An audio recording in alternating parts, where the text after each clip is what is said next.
자, 이번 시간에 여러분이 이제 배우셔야 할 것은 우리가 먼저 실기부터 먼저 했어요. 좀 재무회계 이론만 좀 시간이 너무 많이 했는지라 지루할 것 같아서 회계 우리 프로그램 다루는 걸 먼저 한번 좀 연습을 해보고 있는데요. 이 메인 매출 전표 입력이 여러분이 이제 두 번째 파트에서 배우셔야 될 항목이에요. 근데 이 메인 매출 전표 입력을 갖다가 알려면 연습하려면 부가가치세라는 걸 아셔야 되기 때문에 일단 부가가치세에 대한 설명부터 먼저 한번 쭉 해봐 드리도록 할게요. 자, 여러분이 이론 시간에도 제가 부가가치세법 가르쳐 드릴 때 나갈 파트이긴 한데 그 중에서 일부만 먼저 설명을 해 드리는 거예요. 자, 여지껏 여러분들이 거래를 갖다가 기록할 때 한번 보시죠.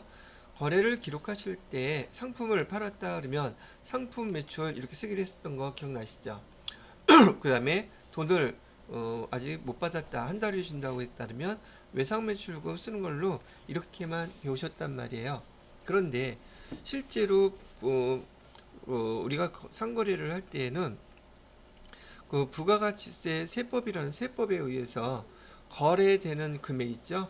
우리가 상품을 팔았다 또는 상품을 사갖고 왔다, 여러분이 물건 살 때 할 거 없이 그 거래되는 금액의 10%를 세금으로 먼저 징수를 해 놓으세요라고 법으로 정해놨어요. 그러면 이 사업자인 경우에는 이 사업자는 자기가 상품을 10만 원에 팔라고 할 때 이 상품 금액에는 자기가 사갖고 왔던 원가도 들어가 있을 것이고 또 이익도 이렇게 들어가 있겠죠. 이익 붙여서 팔았을 테니까. 그래서 이 사업자는 자기가 10만 원만 받으면 돼요. 그런데 지금 이 거래되는 금액의 10%를 부가가치세 세금으로 같이 징수해 놓으라고 법으로 돼 있다 그랬었죠. 그러면 이 사람은 얼마를 받아야겠어요? 사업자는 이것까지 포함해서 11만 원을 받아 두어야 된다는 얘기예요. 이해됐습니까? 여기까지. 자, 그 다음에는 반대로 우리가 또 장사를 하려면 지금 이 공급가액은 지금 7만 원짜리예요. 우리가 사는 거는 7만 원짜리 상품을 사는데 이 상품을 우리한테 파는 사업자도 부가세법에 의해서 지금 여기 10%더 달라고 하겠죠. 그럼 우리는 얘를 얼마 주고 사야 되는 거예요? 7만 7천 원을 주고 사갖고 올 수밖에 없는 상황이 되는 거죠. 이해가 됐어요? 자, 이렇게 부가가치세를 갖다가 우리가 판매할 때 돈을 갖다가 10,000원 대신 받아두라고 하는 요 계정 기록할 때 우린 계정의 이름을 뭐라고 쓰느냐 하면 부가세 예수금이라고 써요.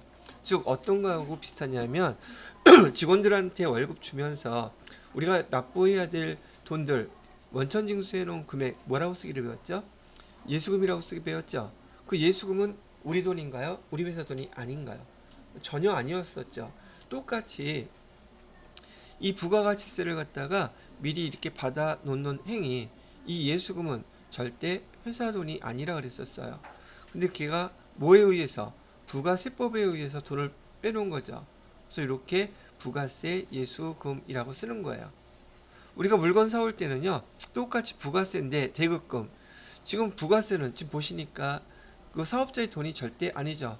자기 거는 이것만 받으면 돼. 원가하고 이익만. 이거는 국가에서 세금으로 받아 놓으라고 했던 것 뿐이지 이 사업자한테 주겠다는 뜻이 아니잖아요.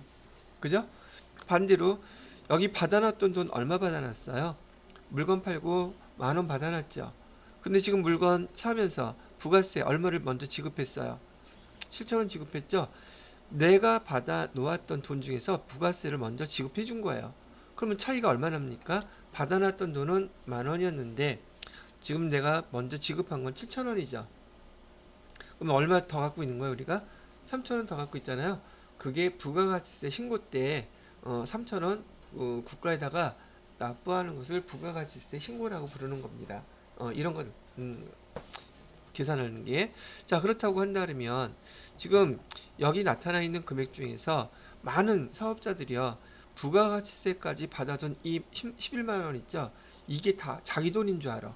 그러니까 부가세 신고할 때 세금 납부하려고 그러잖아요. 그럼 부가세 적게 납부해달라, 왜 이렇게 비싸냐, 뭐 이런 얘기를 한단 말이죠. 자기 돈 아니면서 내 주머니에 들어온 돈은 무조건 다 내 거다, 이런 생각을 갖고 있어서 이런 상황이 벌어지는 겁니다. 부가세는 사업자의 돈이 아니에요. 그럼 국가 대신에 받아놨던 돈인 것이고 그 계산할 때 이렇게 기록을 한다. 근데 알아야 될 용어는 우리가 상품을 매출할 때는 예수금 미리 받아놓는 거예요. 그래서 부가세 예수금이라고 기록한다. 그 다음에 물건을 사올 때 부가세를 우리가 반대로 주는 경우라면 부가세 대급금이라고 사용한다. 구분할 수 있겠죠? 그리고 얘는 지금 재무회계 우리가 기록할 때 쓰는 용어예요. 그런데 얘를 부가세법에서 쓸 때는 부가세 예수금이라고 부르지 않아요. 얘는 뭐라고 부르냐면 똑같은 의미이긴 한데 세법에서 사용하는 얘기는 매출세액이라고 이렇게 불러요. 뭐라고 부른다? 매출세액. 거기에 반해서 매입할 때 발생했던 이 금액은 뭐라고 부르겠어요? 그렇죠. 매입세액이라고 불러요. 부르는 용어가 다르단 말이죠. 자, 또 이번에는 지금 여기 위에 보시게 되면 우리 상품 매출에서 매출액이라고 보통 얘기하죠. 그죠? 근데 우리 여기 부가세법에서는 얘를 공급가액이라고 부를 거예요. 공급가액 또는 부가세법에서는 얘를 과세 표준이란 말로 사용할 겁니다. 그 용어가 회계 처리도 해야 되고 세법도 알아야 되고 하다 보니까 용어 구분을 잘 해야 되겠죠. 아, 얘가 재무회계에서는 공급가액이 우리 상품 매출액 또는 제품 매출액을 뜻하는 말이구나. 과세 표준이 매출액, 공급가액을 뜻하는 말이구나. 이렇게 알아들으셔야 된단 말이죠. 용어를. 자, 또한 우리 상품 매출한 금액과 부가세 예수금을 합쳐서 지금 여기서 외상매출금이라고 불렀죠. 근데 우리 세법에서 부가세법에서는 공급가액하고 세액 합친 용어를 갖다가 공급 대가라는 용어로 사용할 겁니다. 그러면 공급가액하고 매출세액 합친 금액을 공급대가란 용어로 사용할 것이니 공급대가 그럼 두 개가 합쳐진 금액이라고 여러분이 알아들을 수 있으셔야겠죠. 자, 나머지 내용은 밑에 같은 내용이라고 보시면 되겠고요. 부가세 거래 하는 거에 대해서 모든 상거래가 다 이렇게 이루어지지 우리 회계 2급에서 기초과정에서 배웠던 것처럼 상품만 판매하고 제품만 판매하고 원재료만 사오고 이러지 않는단 말이에요. 항상 거기에 뭐가 끼어들어간다? 부가세라는 게 끼어들어가요. 이게 실제 벌어지는 상거래이고 오늘 여러분들이 뭔가 물건을 사갖고 오셨을 때 우리 그 은비씨 그거 사갖고 올 때 영수증 받았어요? 안 받았어요? 무슨 회계 담당할 사람이 영수증도 확인을 안 해. 그러면 돼요? 안 돼요? 꼭 앞으로는 영수증 확인하세요. 재밌어. 저거 음료수 사갖고 왔을 때 거기 공급가액, 세액 나눠져 있어요. 그 세액이라고 쓴 게 바로 부가가치세예요. 그럼 은비 씨는 그거 사갖고 올 때 세금도 내고 그거 사 먹는 거야. 세금 잘 내는데 이렇게 아시겠죠? 대부분의 물건을 살 때 부가가치세 다 있습니다. 그리고 나중에 여러분이 부가세 배우시게 되면 면세 품목도 배우게 될 거예요. 이런 거래를 했는데 부가가치세가 없어요. 일단 기본적으로 상거래가 앞으로는 이렇게 기록될 것이니까 여지껏 상품 판매에 따르면 상품 매출만 쓰는 경우 앞으로는 거의 없을 겁니다. 반드시 뭐가 들어가야 된다? 부가세가 들어가야 된다. 여러분이 들어갈 회사도 상품을 팔건 제품을 팔건 뭔가 물건을 팔 거 아니겠어요. 또는 서비스를 제공하건 여러분 미용실 가시죠.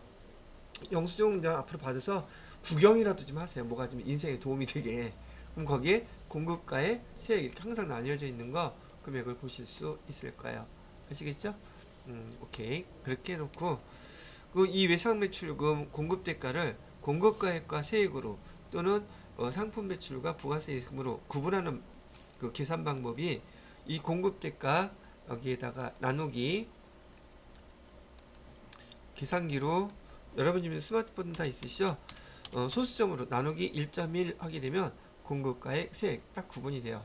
이것도 지금 하는 김에 연습해 볼게요. 계산기들 준비하시고 제가 금액을 불러드릴 테니 공급가액은 얼마인지 세액은 얼마인지 한번 계산해 보시죠. 자, 공급 대가로요. 공급 대가가 27만 5천 원이래요. 27만 5천 원인 경우 공급가액은 얼마로 나와요? 세액은 얼마겠어요? 25만 원은 뭐라고 부른다? 공급가의 세액은 세액은 여기 10%니까 25,000원 이렇게 구분할 수 있겠죠. 그죠? 그럼 이번에는 얼마로 할까? 265만 원 할까요? 자, 이번에는 공급 대가가 265만 원, 275만 원 되는구나. 그렇게 하지 말고 385만 원?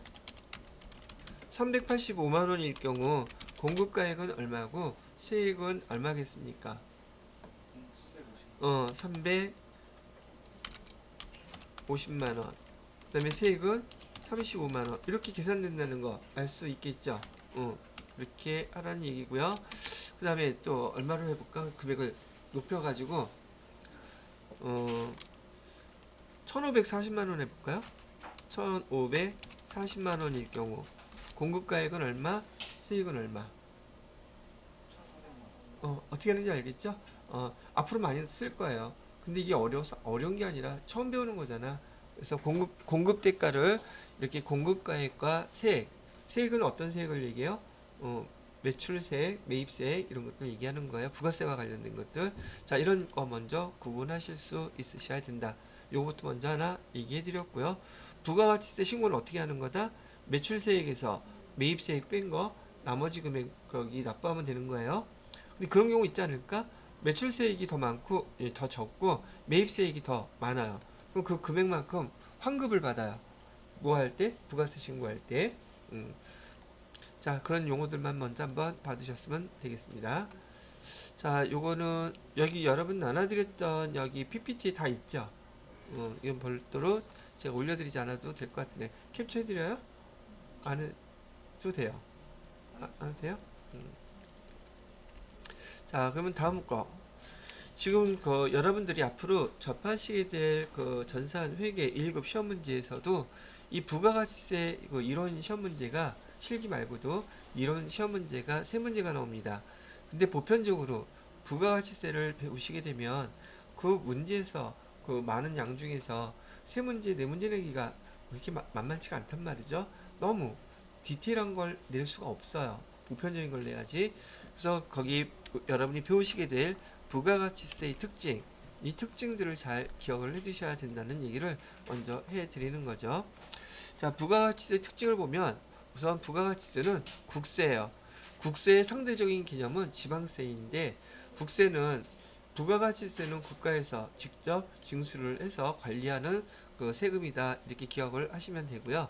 지방세는 지방자치단체에서 징수하고 관리하는 세금이다 이렇게 기억하실 때 부가가치세는 물어볼 수도 있잖아요. 부가가치세는 지방세이다. 맞는 말인가요? 틀린 말인가요? 이렇게 물어볼 수 있으니까 구분하시면 되겠고요. 그 다음에 부가가치세는요 간접세예요. 간접세라고 얘기하는 것은 한번 요거를 보셔야지 이해가 될 텐데, 자, 지금 우리가 제조업을 하고 있어요. 제조업을 하고 있는데 물건을 제조해서 팔려고 하면 뭐부터 사갖고 와야 되겠습니까? 원재료부터 이렇게 사갖고 와야 되겠죠. 그러면 아까하고 똑같아요. 우리가 원재료를 얼마에 사갖고 왔냐면 우리가 공급가액은 8,000원, 그 다음에 부가세 대금은 800원. 그러면 얼마 주고 사갖고 왔다? 공급대가 8,800원을 주고서 물건을 사갖고 왔어요. 그 다음에 제조 과정을 통해서 제품이 완성되면 공급가액 만원에 팔았대요. 그러면 여기 만원에 팔려고 그러면 만원의 10%인 1,000원 부가세 예수금도 받아 놓아야 되겠죠. 그래서 결국 얼마에 팔았다는 뜻? 11,000원에 팔았다는 뜻이에요. 누구한테? 하이마트한테. 그러면 하이마트 입장에서는 지금 여기 있는 이 금액은 여기 제조업체로부터 우리가 사왔기 때문에 여기가 매입이 되겠죠, 이번에는. 그리고 하이마트도 자기네 이익을 붙여서 팔아야 되지 않겠어요? 그래서 만원 주고 사갖고 왔던 걸 공급가액 이번에는 15,000원으로 이익을 붙여서 15,000원에 팔았대요. 그럼 여기 10%인 부가세 예수금도 1,500원 같이 받아놨겠죠.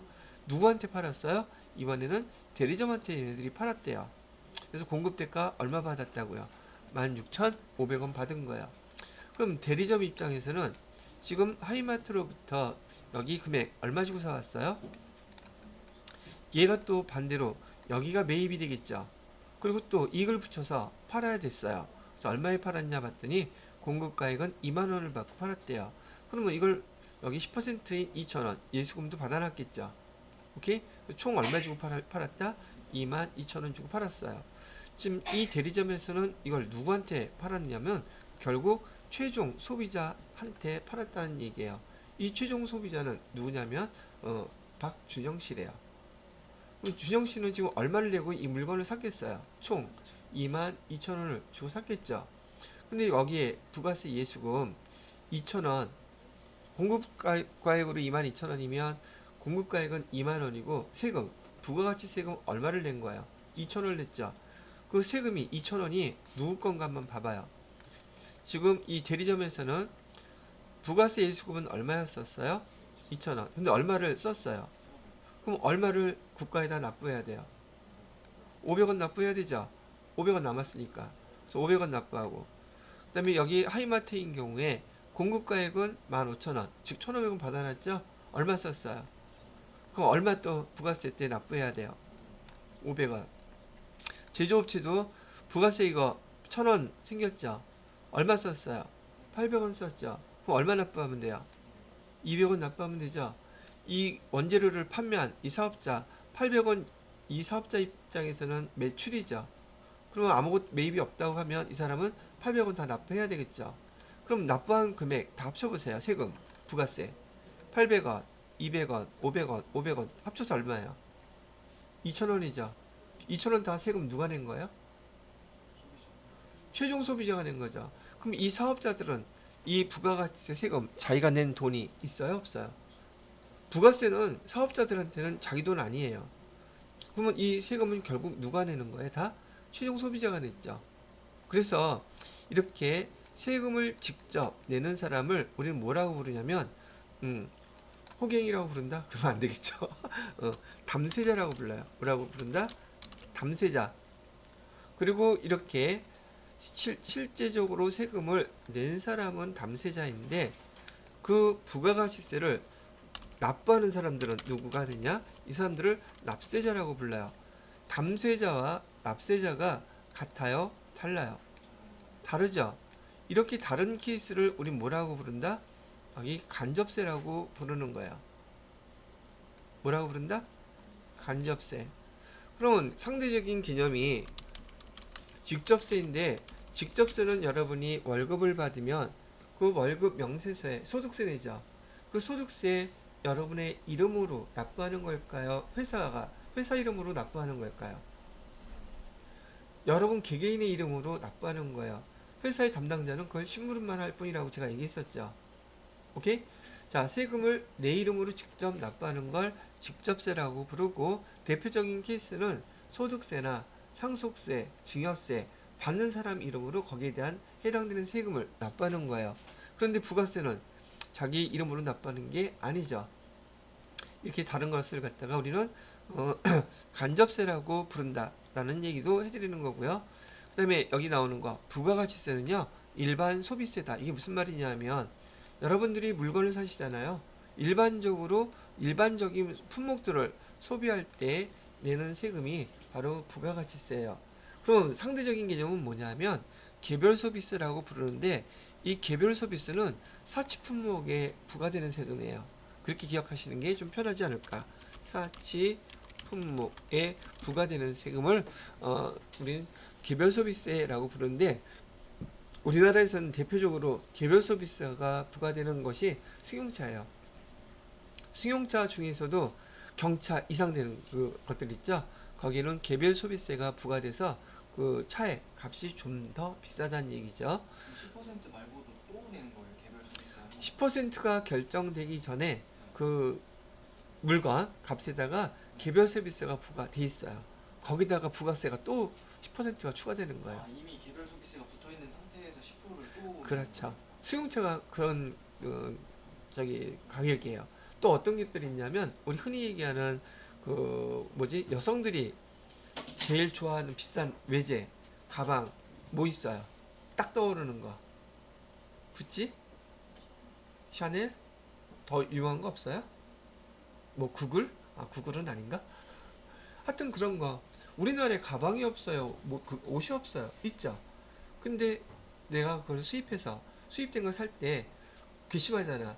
근데 반대로 돈 많다면서 그러니까 사치하는 거잖아요. 그죠?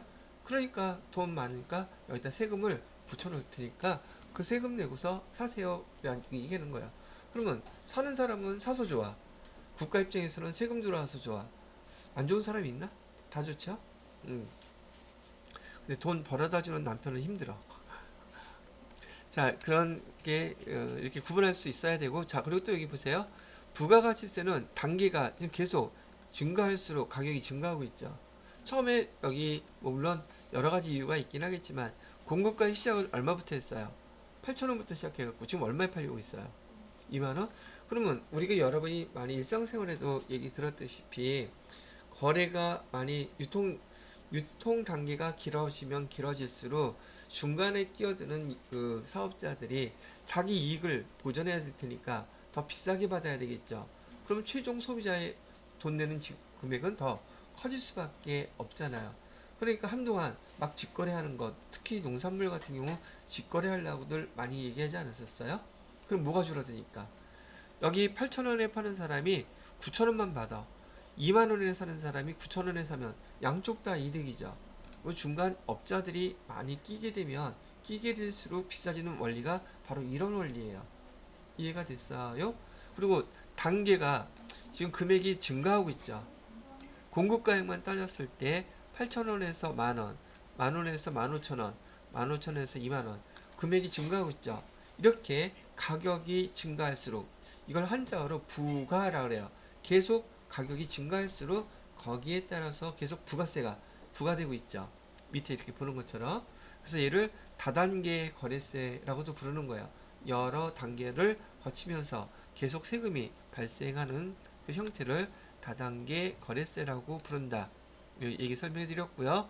자, 그 다음에 지금 제가 부가세 신고 납부할 때 지금 예수금에서 대급금을 뺐죠. 얘는 세액, 매출세액, 매입세액 이렇게 불렀잖아요. 우리나라의 부가가치세법은 매출 세액에서 매입세액을 공제하는 방법으로 부가세를 계산해요. 근데 만약에 이렇게 계산하면 안 될까? 여기 공급가액 여기 만 원이에요. 근데 여기 매입 공급가액은 얼마예요? 8,000원이죠. 그럼 만 원에서 8,000원을 빼면 얼마 남아요? 거기에 10%. 그래도 결과는 똑같죠. 근데 우리나라는 이걸 뭐라고 그러냐면 전단계 거래공제법이라고 하고 우리나라에서는 세액공제법을 여기서 사용하고 있다. 이런 얘기를 하고 있는 거예요. 그럼 우리나라의 부가가치세법은 전단계 세액공제법이다. 거래공제법이다. 어떤 말이 맞는 말이에요? 이렇게 물어보면 세액공제법을 사용하고 있습니다. 라고 얘기하시면 된다는 얘기고요. 자, 그 다음에 소비지국 과세원칙이라는 말은 뭐냐면 자, 이거 하나 예를 들어 볼게요. 우리나라에서 승용차를 수출하려고 해요. 근데 이 승용차가 우리나라에서 소비되려면 얘가 지금 10만원짜리예요. 그러면 얘 살라 그러면 여기 또 몇 퍼센트? 10% 이렇게 해서 얼마 주고 사야 돼요? 그래서 11만원을 주고서 여기 이 승용차를 살 수가 있어요. 그런데 이 부가가치세라는 것은 그 나라에서만 우리나라에서만 적용되는 거지 외국 거래에서는 적용이 되지 않는단 말이죠. 그래서 이 만원짜리를 갖다가 미국으로 이렇게 수출을 했어요. 그러면 미국에서도 마찬가지로 자기네 나라에서 물건이 수입돼서 왔을 때 자기네 나라에 세금을 부과하겠죠. 저기 미국에서는 이런 우리나라에서는 부가가치세라고 부르는데 미국에서는 이걸 세일즈 텍스라고 불러요. 매출할 때 세금을 부과한다. 그래서 여기도 하나 써놔야겠네. 부가가치세 영어로는 value added 값어치가 증가할 때 붙는 세금이다. 그래서 value added tax라 해서 줄인 글자로 VAT 이렇게 약자로 씁니다. 더 정확히 여기면 다 이니셜이기 때문에 VAT 이렇게 쓰거든요. 근데 부가가치세라는 용어를 사용하는 나라는 일본하고 우리밖에 없어요. 그리고 다른 나라의 유럽이나 미국 같은 경우에는 보편적으로 얘를 세일즈 텍스라고 씁니다. 세일즈 텍스라고 하는데 대부분 선진국들은 그 세일즈 텍스 세율이 6%예요. 지금 우리나라는 몇 %였어요? 10%였죠? 일본도 부가가치세라는 용어는 똑같이 쓰지만 거기도 6%예요. 근데 우리는 몇 %다? 10%다. 자, 그래서 지금 10,000원짜리를 갖다가 우리나라에서는 부가세율이 여기 10%인데 지금 얘가 미국으로 넘어가서 10만원짜리 그대로 다 받았는데 여기서 그 나라 미국에서 소비될 때 세금이 붙겠죠. 세금은 몇 %가 붙겠어요? 여기서는 세일즈 텍스가 6%이기 때문에 6,000원이 이렇게 붙을 거란 말이죠. 그럼 이 똑같은 차를 미국에서는 얼마에 살 수 있다는 얘기예요? 10만 6천원에 살 수 있죠. 그러다 보니까 신문지상에 가끔 그런 얘기가 나와요. 어떻게 똑같은 차를 갖다가 미국에서 사면 10만 6천원, 우리나라에서 사면 11만원, 우리 국내에 있는 소비자들이 호갱이냐? 왜 우리한테만 비싸게 파냐? 이런 얘기가 가끔 하는 사람들이 있어요. 이 사람들은 뭘 몰라서 그러는 거예요? 이건 세율 제도를 몰라서 그런 오해가 생긴 것이고요. 이것 말고 이런 경우는 있을 수 있지 않겠어요? 그리고 실제로 있기도 해요. 자, 우리나라에서는 10만원인데 이 세금은 둘째 치고 여기 다른 나라에 수출하려면 그 나라에도 다른 나라에서 수출한 많은 차들이 있겠죠. 그러니까 10만원이 아니라 여기서는 얘를 아예 9만원으로 이렇게 파는 거예요. 그럴 수도 있겠죠. 이러면 완전히 국내 소비자들은 호갱되는 거죠. 그럴 수도 있겠다 없겠다. 그러니까 저기 여러분들은 일주일마다 최소한 못해도 전 세계 한번 유람을 하면서 가격이 어떻게 되나 조사를 좀 해봐야 되지 않을까? 제일 싼 데서 하면 되잖아. 근데 제가 한번 보니까 수출되는 거는 한글이 쓰여 있겠어요? 대부분 영어가 쓰여 있겠어요? 여러 가지 불편하더라고요. 뭔가 사양이 100% 똑같지는 않은 것 같더라고요. 그리고 거기서 샀어. 와, 만약에 5천만 원짜리를 저기 4,500만 원에 샀어. 500만 원이나. 싸죠? 이렇게 싣고 올 때 시간 많이 걸리지 않을까? 이거 공짜로 이렇게 종이 비행기로 날려준대? 아니죠. 하여튼, 상황에 맞게끔 사용을 해야 되겠죠. 자, 그 다음에 부가가치세라는 거 있잖아요. 소비할 때 발생하는 세금이에요. 소비. 그래서 여기 소비형 부가가치세다. 그 다음에 우리나라의 부가가치세 특징에는 면세 제도도 있고 등등 있는데 요 항목들은 차후에 우리 그 부가가치세 정식으로 진도 나갈 때 추가로 설명을 다시 해드리도록 하겠습니다. 일단 보편적으로 부가가치세가 어떤 뜻이구나라는 거 대충 아시겠죠? 이렇게 기억을 해두시면 됩니다. 자, 요거는 열심히 설명했으니까 캡처를 해놓고요. 자, 그 다음에 설명해 드릴게 바로 이제 여기서 중요한 건 사실 이거예요. 여러분이 이제 부가가치세를 배우게 되면 부가가치세 언제 부가가치세 신고하는지 또 사업자는 누구를 사업자라고 하는지 이런 내용들을 좀 아셔야 된단 말이죠. 그래서 여기 내용들을 한번 설명을 해드려 보도록 할게요. 그런데 잠깐 자 저기 부가가치세에 대해서 과세 기간 그리고 여러분이 잘 일상생활에선 못 느꼈던 사업자를 구분하는 방법을 알려 드릴 겁니다. 우선 과세 기간부터 설명해 드릴 게 중요한 거니까. 자, 우리나라에서 부가가치세 과세 기간은 1년을 기준으로 1년을 우리 보통 상반기 하반기 많이 나누죠. 근데 부가세법에서는 제1기, 제2기 이렇게 두 개로 구분을 할 겁니다. 그럼 부가가치세 과세 기간은 1기와 2기가 있다. 맞는 말인가요? 틀린 말인가요? 물어보면 맞는 말이라고. 우리 재무회계에서는 1기 그러면 1년이었는데 부가세법에서는 1기 그러면 6개월이에요. 오케이? 그 다음에 각각의 기수마다 1기 예정신고가 있고 1기 확정신고가 있습니다. 그 다음에 2기 예정신고 있고 2기 확정신고 이렇게 나뉘어져 있거든요. 자, 이렇게 1기 예정은 우리 일상적으로 1, 4분기, 2, 4분기, 3, 4분기 그렇게 구분했죠. 여기서도 마찬가지로 3개월 단위로 구분을 해요. 그래서 1기 예정이다 그러면은 과세기간이 1월 1일부터 3월 31일까지를 1기 예정이라고 불러요. 여러분이 흔하게 많이 보실 내용 중에 하나가 부가세와 관련돼서 1기 확정 신고 기간에 뭐뭐뭐 했다 이렇게 얘기를 하는데 일기 확정 신고 기간이 언제부터 언제까지인지 모르면 그 프로그램에서 조회를 못 하겠죠. 그래서 일기 확정은 4월 1일부터 6월 30일, 2기 예정은 7월 1일부터 9월 30일, 2기 확정은 10월 1일부터 12월 31일까지. 과세기간이란 말 뜻은요, 그 기간 동안에 벌어진 일이란 뜻이에요. 자, 봐요. 그럼 일기 예정인 경우에 1월 1일부터 3월 31일까지 벌어진 부가가치세와 관련된 거래 중에서 이런 내용들에 대한 아까 부가가치세 신고한다 그랬죠. 3개월, 매달 신고하는 건 부가가치세 신고는 매달 하지 않아요. 3개월마다 이렇게 한 번씩 하거든요. 그럼 언제 하라고 되어 있냐면 그 과세 기간이 끝나는 달, 다음 달 며칠까지? 25일까지예요. 그때까지 부가가치세 신고, 납부 다 하셔야지 돼요. 그럼 일기 예정인 경우에는 부가가치세 신고 납부 언제까지 해야 돼요? 4월 25일까지예요. 왜? 과세 기간이 3월 31일 날 끝나니까. 끝나는 달 다음 달 며칠까지라고 했으니까 25일까지라고 했으니까 만약에 4월 25일이 휴일, 토요일, 일요일, 공휴일 이런 것들이 있죠. 그 다음 날까지예요. 자, 그다음에 일기 확정 신고 기간은 신고 납부는 언제까지 해야 돼요? 7월 25일.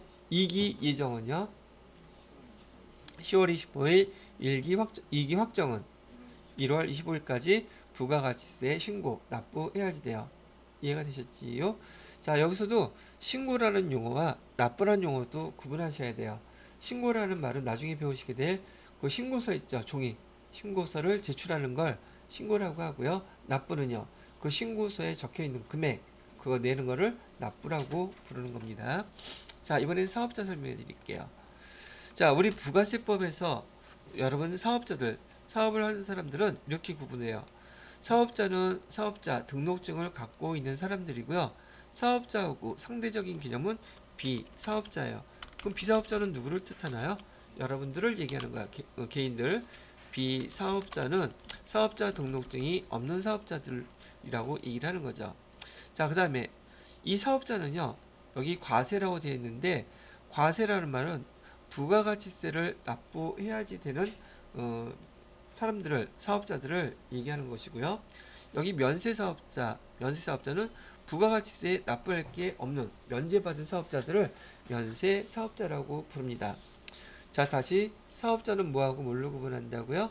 과세사업자와 면세사업자로 구분한다.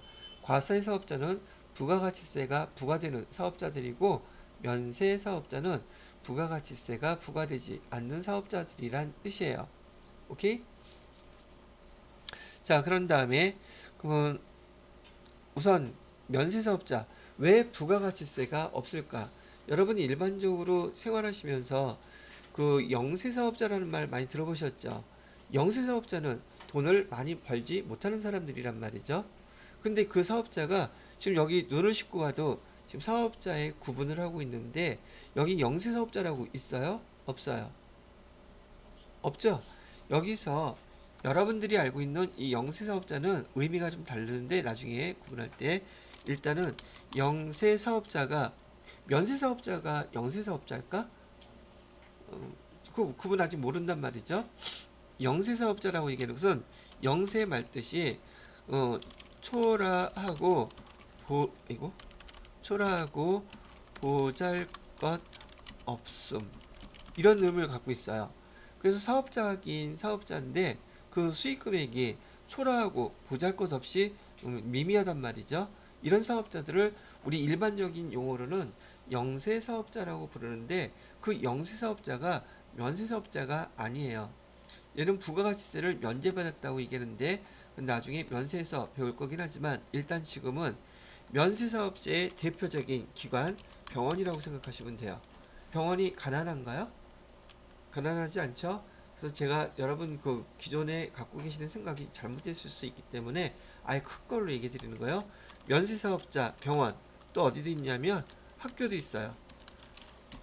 여러분 뭐 얘기하는 고등학교, 대학교, 초등학교들 있죠? 다 그 학교도 면세사업자들이에요.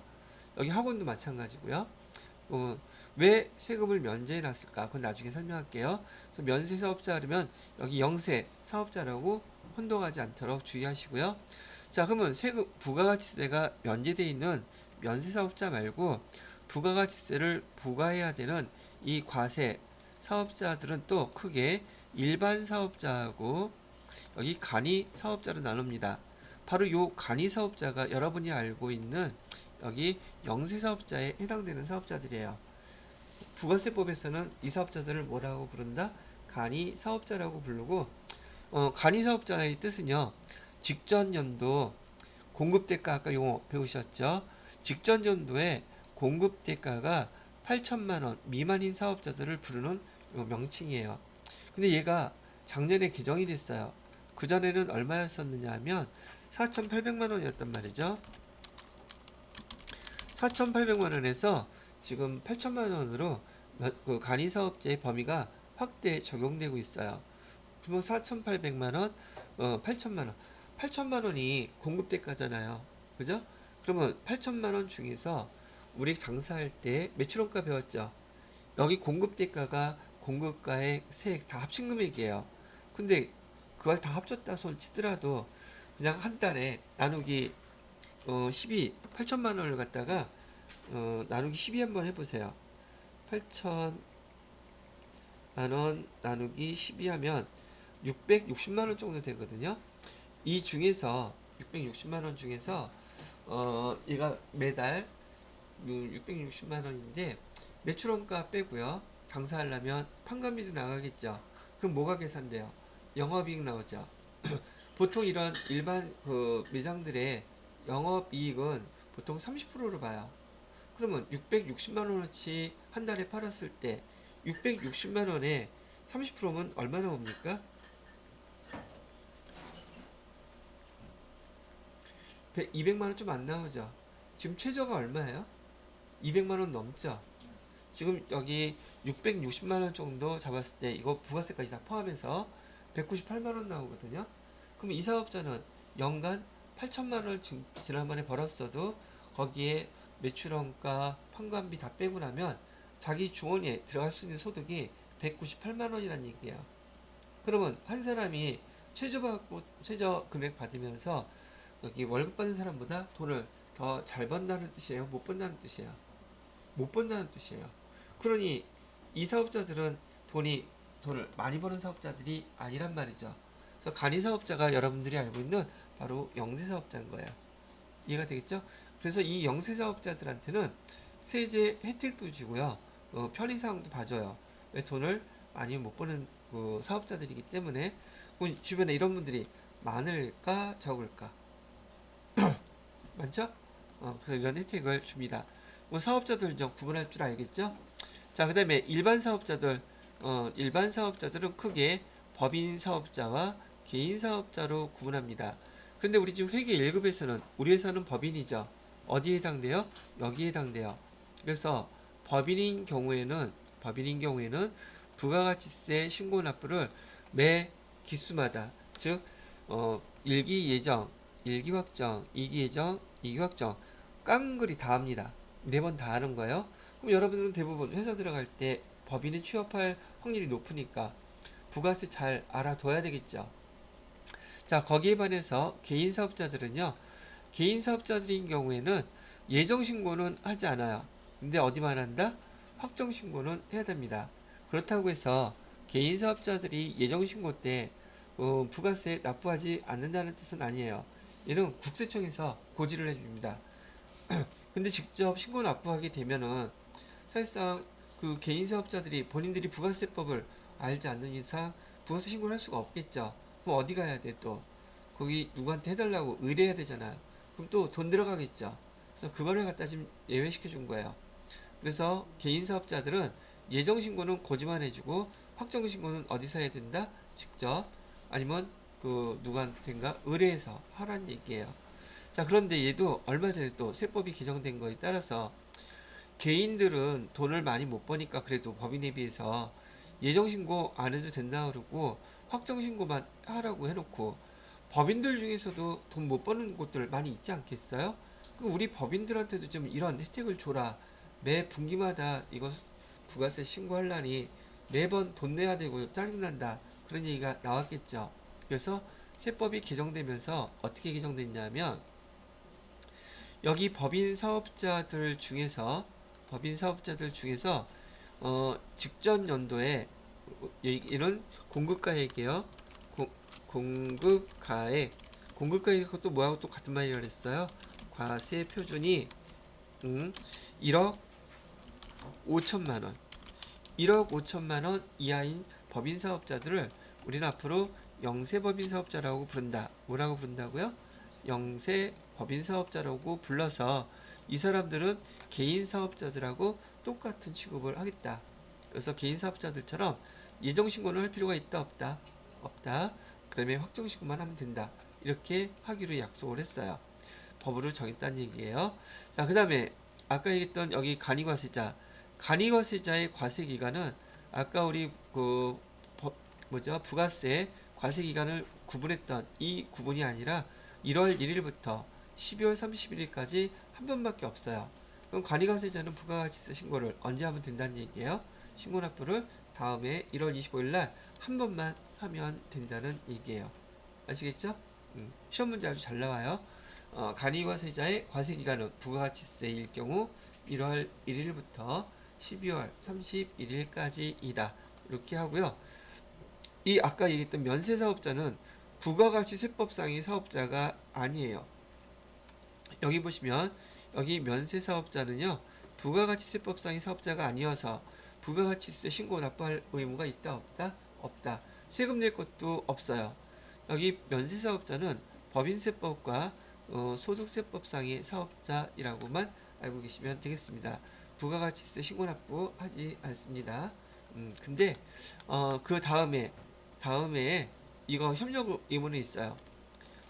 여기 병원에서 받았던 면세사업자들이 받았던 매입 세금 계산서 합계표, 매입세금 계산서 합계표를 제출해 주어야 되는 협력 의무가 있다. 일단은 매입세금 계산서 합계표 제출해 줘야 될 의무가 협력 의무가 면세사업자한테 있다 정도만 알아두시게 되면 여기 사업자에 대한 구분과 그다음에 과세 기간에 대한 구분 요 정도까지는 여기서 알고 계셔야지 매입매출전표 입력할 때 여러분이 맑게 알아듣고 제대로 수행할 수 있다고 얘기해 드리는 겁니다. 되셨죠? 자, 이렇게 설명을 해 드리고 이것도 보내드릴까요?